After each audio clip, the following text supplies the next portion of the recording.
bienvenue au Digital Meetings Casablanca. Nous sommes heureux de vous retrouver pour faire le point après une année des plus difficiles de l'histoire de l'aéronautique.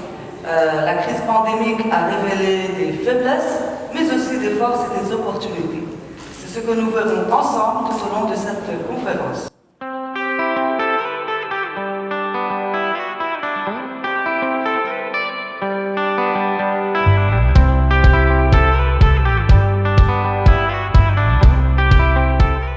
Aujourd'hui, on s'est réunis avec le GIMAS, en partenariat avec le GIMAS, pour organiser cet événement très important autour de l'aéronautique. C'est un événement qu'on organise une fois chaque 2 ans et on a tenu vraiment à ce qu'il se fasse. Il s'est fait d'une façon hybride, vous avez bien vu la présence des industriels et de la fédération, mais aussi il y a des internationaux qui ont suivi en direct cette manifestation. L'objectif étant de dire que le Maroc est là, que l'aéronautique existe toujours, même si ce secteur est touché plein fouet à l'international, donc suite aux arrêts des vols pendant une longue période.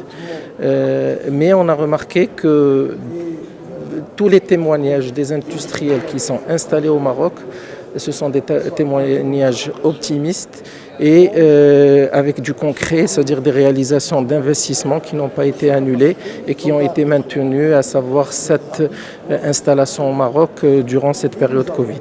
Ça, c'est un message qui est très fort. La deuxième dimension qui a été aussi discutée lors de cet événement, c'est la décarbonation du secteur, plus particulièrement de l'aéronautique. Et donc ça va rajouter un avantage compétitif très important par rapport à ce secteur-là, et bien entendu au reste des secteurs industriels.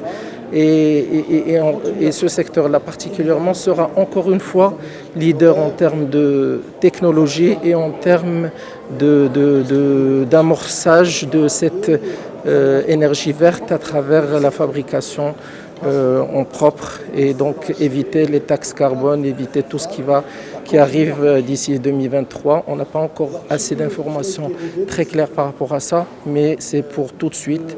Il faut qu'on démarre cette stratégie dès maintenant.